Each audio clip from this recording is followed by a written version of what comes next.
हरिओम तत्सत। जन्म कुंडली विश्लेषण। यह कुंभ लग्न की कुंडली है। सबसे पहले सूर्य से फलादेश प्रारंभ करते हैं।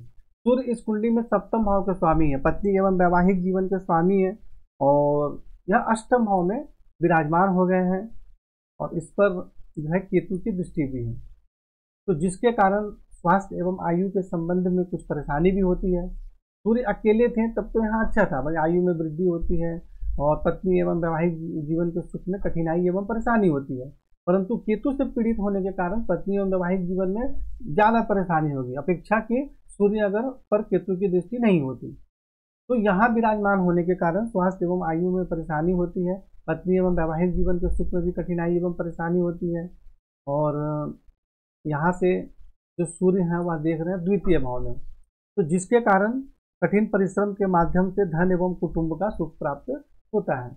तो यहाँ आपको सूर्य का मंत्र जाप करना है। सूर्य 19 डिग्री के अंश बल में बिल्कुल मजबूत है, परंतु यहाँ अष्टम भाव में विराजमान हो गए हैं और इस पर केतु की दृष्टि है, तो इसलिए केतु से संबंधित भी दान उपाय करना जरूरी है और सूर्य का मंत्र जाप, जल अर्पित और आदित्य हृदय स्तोत्र का पाठ इत्यादि करें। चंद्रमा है इस कुंडली में षष्ठ भाव के स्वामी है और द्वादश भाव में चले गए हैं, तो जिसके कारण बाहरी स्थानों के संपर्क से सहयोग प्राप्त होता है और परंतु चंद्रमा पर भी केतु की दृष्टि हो रही है। चंद्रमा यहाँ अकेले थे तब तो ठीक थी, कोई ज्यादा परेशानी नहीं थी, लेकिन चंद्रमा पर केतु की दृष्टि हो गई, तो जिसके कारण बाहरी स्थानों के संपर्क से परेशानी होती है, खर्च भी अधिक रहता है, मानसिक परेशानी बनी रहती है और आंखों से संबंधित बीमारी होने की संभावना रहती है और नींद भी सही प्रकार से ऐसे व्यक्ति को नहीं आती है। और चंद्रमा यहाँ से स्वराशि में देख रहे हैं, जिसके कारण नौकरी में सफलता प्राप्त होती है और शत्रु का भाव होता है, स्वराशि में देख रहे हैं तो शत्रु पक्ष पर प्रभाव रहता है और ननिहाल पक्ष से भी सहयोग एवं सफलता प्राप्त होती है, वहां से भी अच्छा संबंध रहता है, परंतु चंद्रमा जो केतु से पीड़ित है यह परेशानी वाला योग है, तो जिसके कारण मानसिक परेशानी, अत्यधिक खर्च, आंखों से संबंधित परेशानी इत्यादि ये सब होने की संभावना रहती है। तो इसलिए चंद्रमा को जो है उसका मंत्र जाप करें, सफेद चंदन का तिलक लगाएं, शिव जी की उपासना करें, क्योंकि अंश बल में तो ठीक है, और केतु से संबंधित दान एवं उपाय करना अत्यंत ही आवश्यक है। मंगल इस कुंडली में तृतीय भाव के स्वामी है और दसम भाव के स्वामी है, यानी पिता राज रोजगार के स्वामी है और भाई बहन के स्वामी है, और यह षष्ठ भाव में और अपने नीच राशि में विराजमान हो गए। परंतु यहाँ देखिए चंद्रमा जो है स्वराशि में देख रहे हैं, इसलिए नीच भंग माना जाएगा या नीच का प्रभाव बहुत ही कम रहेगा। तो परंतु षष्ठ भाव में विराजमान होने के कारण पिता राज रोजगार के सुख में कठिनाई एवं परेशानी होगी, स्वयं के व्यवसाय करने में पूर्ण सफलता प्राप्त नहीं होगी, ऐसे व्यक्ति को नौकरी करना चाहिए, और पराक्रम एवं भाई बहन के सुख में भी कुछ कमी होगी, परंतु शत्रु पक्ष पर प्रभाव रहेगा, उन पर विजय भी प्राप्त होती है। और यहाँ से नवम भाव में दृष्टि के कारण भाग्य की उन्नति होती है, आप धर्म का पालन करते हैं, उच्च शिक्षा प्राप्त होती है, और द्वादश भाव में दृष्टि के कारण बाहरी स्थानों के संपर्क से सहयोग एवं सफलता प्राप्त होती है, परंतु खर्च भी अधिक करते हैं। और लग्न में दृष्टि के कारण शारीरिक स्वास्थ्य एवं जीवन की उन्नति में कठिनाई एवं परेशानी होती है। यहाँ पे विराजमान दृष्टि के कारण ऐसे व्यक्ति परिश्रमी, हिम्मती होते हैं, निडर होते हैं, परंतु स्वास्थ्य से संबंधित परेशानी भी होती है, तो इसलिए मंगल को ज्यादा प्रबल या रत्न धारण करना ठीक नहीं है, जिसके कारण के स्वास्थ्य से संबंधित परेशानी होगी। तो इसलिए मंगल का मंत्र जाप करें, तांबे का छल्ला धारण करें, और भी जो उपाय बताए गए हैं वह उपाय आप कर सकते हैं। बुध जो है वह इस कुंडली में पंचम भाव के स्वामी है और अष्टम भाव के स्वामी है और स्वराशि में विराजमान है, परंतु अंश बल में कमजोर है। देखिए कितने 25 अंश के हैं, अंश बल में भी कमजोर है, स्वराशि में तो है परंतु यह अष्टम भाव में है, तो जिसके कारण आयु में वृद्धि होती है, परंतु कुछ कठिनाइयों के साथ विद्या बुद्धि संतान का सुख प्राप्त होता है। और यहाँ से और ऐसे व्यक्ति किसी प्रकार के रिसर्च, खोज या कोई गुप्त विद्या, इन सब क्षेत्रों में भी ऐसे व्यक्ति को रुचि रहती है या उसमें भी सफलता प्राप्त होती है। और द्वितीय भाव में दृष्टि के कारण धन एवं कुटुंब का सुख प्राप्त होता है, धन का संग्रह होता है, तो यहाँ बुध को प्रबल करना अत्यंत ही आवश्यक है। स्वराशि में है परंतु अंश बल भी देखना जरूरी है, तो दोनों को देखने के बाद ही मतलब मुख्य रूप से बल को देखा जाता है, और ग्रहों से संबंधित बल देखने के कई सारे और भी नियम हैं, लेकिन मुख्य रूप से अंश बल और स्थान बल ये सबसे महत्वपूर्ण होते हैं। गुरु जो है इस कुंडली में देखिए एकादश भाव के स्वामी है और द्वितीय भाव के स्वामी है, मतलब आमदनी के भी स्वामी है और धन के और कुटुंब के स्वामी, धन के संग्रह के स्वामी है। और गुरु जो है वह तृतीय भाव में विराजमान है, 14 अंश के हैं, बिल्कुल मजबूत है। तो यहाँ विराजमान होने के कारण पराक्रम में वृद्धि होती है, भाई बहन का सुख प्राप्त होता है, धन एवं कुटुंब का सुख प्राप्त होता है, धन का संग्रह होता है। और यहाँ से गुरु दृष्टि डाल रहे हैं सप्तम भाव में, तो जिसके कारण पत्नी एवं वैवाहिक जीवन का सुख प्राप्त होता है, दैनिक रोजगार में भी सफलता प्राप्त होती है। और जैसा कि मैंने यहाँ बताया था कि सूर्य जो है इसके स्वामी अष्टम भाव में चले गए और इस पर केतु की दृष्टि है, जिसके कारण वैवाहिक जीवन में परेशानी होती है, परंतु गुरु यहाँ दृष्टि डालकर उस क्षेत्र में सहयोग भी कर रहे हैं। तो दोनों ही सभी ग्रहों के फलादेश को समझने के बाद ही आखिरी निर्णय लेना चाहिए। और नवम भाव में दृष्टि के कारण भाग्य की उन्नति होती है, ऐसे व्यक्ति धर्म का पालन करते हैं, उच्च शिक्षा भी प्राप्त होती है। और स्वराशि में दृष्टि के कारण आमदनी बहुत अच्छी होती है ऐसे व्यक्ति को, और जीवन में धन की कमी नहीं होती है, कभी कभी अचानक लाभ भी प्राप्त होता है। शुक्र जो है इस कुंडली में सबसे राजयोग कारक ग्रह होते हैं, चतुर्थ भाव के स्वामी हैं और नवम भाव के स्वामी और स्वराशि में विराजमान है। तो ये बहुत ही अच्छा योग है, जिसके कारण भाग्य की विशेष उन्नति होती है और आप धर्म का पालन करते हैं, उच्च शिक्षा भी प्राप्त होती है। और यहाँ से तृतीय भाव में दृष्टि के कारण पराक्रम में वृद्धि होती है, भाई बहन का सुख प्राप्त होता है। परंतु शुक्र देखिए एक तो अंश बल में कमजोर है और चलित कुंडली में यह पीछे यहाँ आ जा रहे हैं, यानी अपनी नीच राशि में आ जा रहे हैं।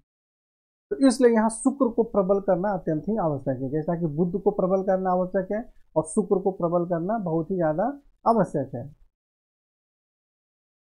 शनि जो है इस कुंडली में तो लग्नेश ही है और द्वादश भाव के स्वामी है, बाहरी स्थानों के भी स्वामी है, खर्च के स्वामी है और शारीरिक स्वास्थ्य सौंदर्य जीवन की उन्नति के स्वामी और यह अष्टम भाव में विराजमान है। तो जिसके कारण आयु में वृद्धि होती है, परंतु शारीरिक स्वास्थ्य सौंदर्य जीवन की उन्नति में कुछ कठिनाई एवं परेशानी भी होती है। और यहाँ से दृष्टि डाल रहे हैं शनि दसम भाव में, तो जिसके कारण पिता राज रोजगार के क्षेत्र में कुछ कठिनाइयों के साथ सफलता प्राप्त होती है। और द्वितीय भाव में दृष्टि के कारण धन एवं कुटुंब का सुख प्राप्त होता है, धन का संग्रह होता है। और पंचम भाव में दृष्टि के कारण विद्या बुद्धि संतान का सुख प्राप्त होता है। तो शनि से संबंधित भी आपको मंत्र जाप करना चाहिए, इसको कुछ प्रबल करना चाहिए।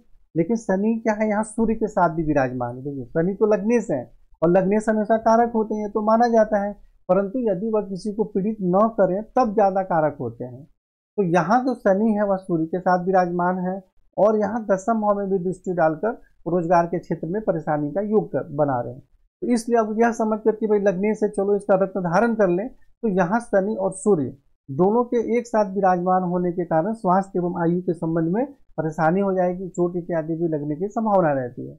इसलिए शनि का मंत्र जाप ही करना चाहिए। लोहे का छल्ला मध्यमा में बाएं हाथ में धारण करें, और भी उपाय बताए गए हैं वह उपाय आपको करना चाहिए।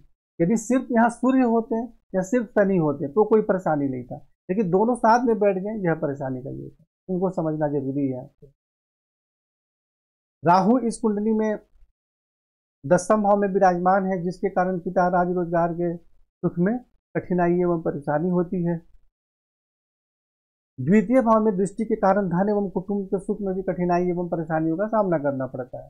धन का संग्रह ठीक से नहीं हो पाता है, कुटुंब से मतभेद भी हो जाता है। और चतुर्थ भाव में दृष्टि के कारण कुछ कठिनाइयों के साथ माता भूमि भवन का सुख प्राप्त होता है।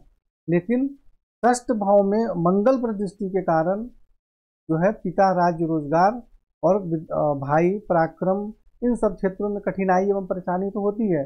पेट में भी किसी प्रकार की बीमारी होने की संभावना रहती है और शत्रु पक्ष से भी कुछ कठिनाई एवं परेशानी होती है, और परंतु फिर बाद में उनके ऊपर सफलता भी प्राप्त होती है। तो राहु से संबंधित दान एवं उपाय करना अत्यंत आवश्यक है, क्योंकि मंगल जो है पिता एवं रोजगार के स्वामी है और रोग एवं शत्रु के घर में जाके विराजमान हो रहे हैं, तो जिसके कारण रोजगार में भी बहुत ज्यादा परेशानी होती है। केतु जो इस कुंडली में चतुर्थ भाव में विराजमान है, तो जिसके कारण कुछ कठिनाइयों के साथ माता भूमि भवन का सुख प्राप्त होता है, परंतु केतु यहाँ देखिए शनि और सूर्य बुध इन तीनों पर अष्टम भाव में दृष्टि डाल रहे हैं, तो जिसके कारण स्वास्थ्य एवं आयु के संबंध में परेशानी होती है और चोट इत्यादि भी लगने की संभावना रहती है। और सूर्य जो है वो सप्तम भाव का स्वामी है, तो सूर्य पर दृष्टि के कारण पत्नी एवं वैवाहिक जीवन के सुख में भी परेशानी होती है। और दसम भाव में दृष्टि के कारण पिता राज रोजगार के क्षेत्र में कठिनाई एवं परेशानियों का सामना करना पड़ता है और हमेशा जॉब में परेशानी रहती है, तो इसके लिए केतु से संबंधित दान एवं उपाय करना अत्यंत ही आवश्यक है। और यहाँ से केतु चंद्रमा पर दृष्टि डाल रहे हैं और वह भी द्वादश भाव में, तो जिसके कारण बाहरी स्थानों के संपर्क से भी परेशानी होती है और आंखों से संबंधित बीमारी होने की संभावना रहती है। खर्च भी बहुत अधिक रहता है, मानसिक परेशानी बनी रहती है, नींद ठीक से नहीं आती है। तो केतु से संबंधित दान एवं उपाय करना अत्यंत ही आवश्यक है। तो यहाँ देखिए हमें बुध को और शुक्र को, इनको प्रबल करना अत्यंत ही आवश्यक है। इन दोनों ग्रहों को प्रबल करना सबसे ज़्यादा जरूरी है। और राहु केतु से संबंधित और शनि से संबंधित भी उपाय करना जरूरी है। शनि लगने से, परंतु इनका मंत्र जाप भी करना है, लोहे का छल्ला भी धारण करना है, लेकिन उपाय भी करना है।